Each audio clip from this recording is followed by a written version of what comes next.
Okay, so I've been spending a lot more time working on Kibitzer than I originally thought I would, and I've also started work on another project, which I might talk a little bit more about at the end of the video.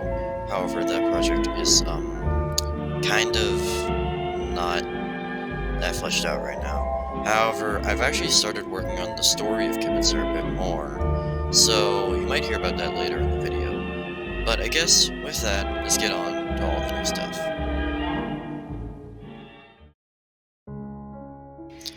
Okay, as the section name implies, I've worked a lot more on the card abilities in the game.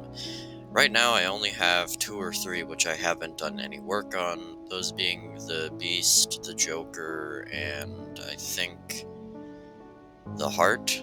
Yeah, the Heart. And, well, I mean, even with the ones I have done, there's a lot of ironing out that needs to be done. You also need to add in cooldowns for the abilities, because as of right now you can just spam them, and then that would not be too difficult. So I'm gonna have to add a cooldown to some of them. It's not gonna be the same for each one, but with that, let's get into the gameplay and show you what each ability does. Yeah, the guard launches shockwave projectiles in 4 directions. In case you're wondering what that new enemy is, it's essentially a training dummy.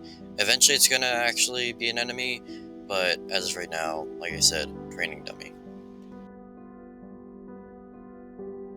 Takes a while to kill the thing. Yeah, this is what I mean by you can spam the projectiles a lot. Like, just look at this.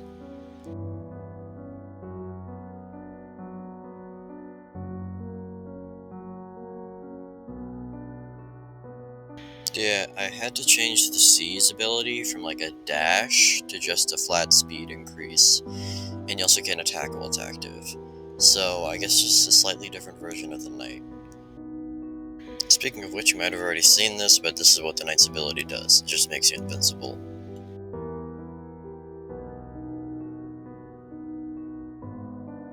Yeah, another one I had to change was a Herald. So now instead of just firing a projectile, now it fires a projectile whenever you attack, if the ability is active.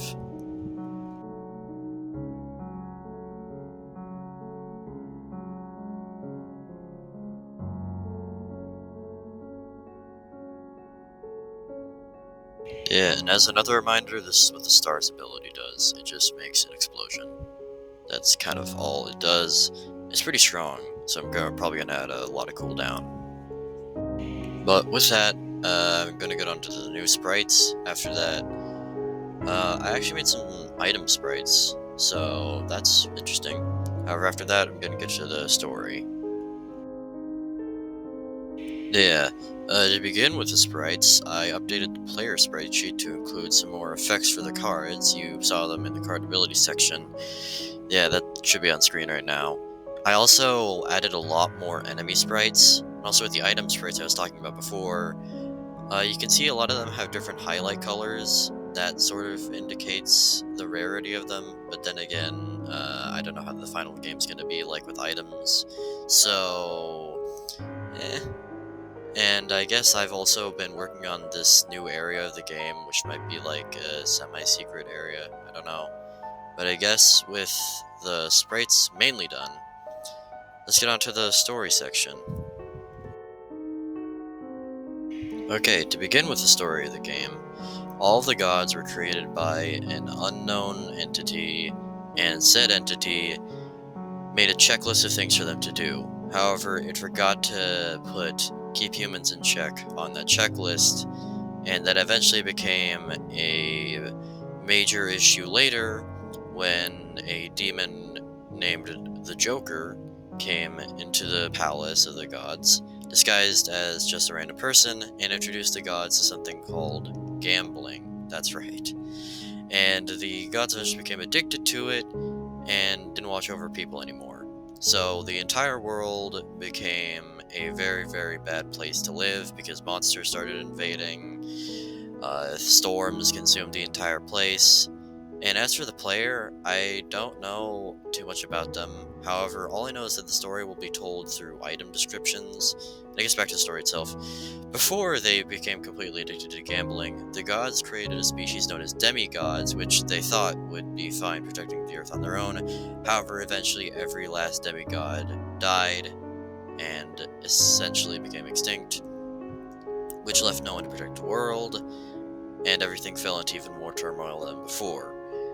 And in case you're wondering why the Joker is not part of the Pantheon anymore, is because they caught him using weighted dice, and canonically the way they caught him was the knight chopped the table in half with his sword. Yep. And it just so happened to reveal a weight in the die, and you saw the die as one of the items. And yeah, I guess that's kind of it with the story. Well, hey, back to not using a script.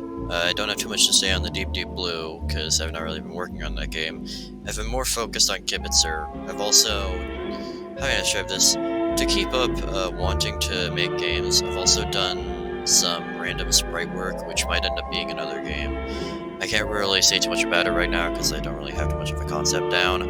However, what I will give you is a hint for an upcoming video, maybe. However, with that, see ya.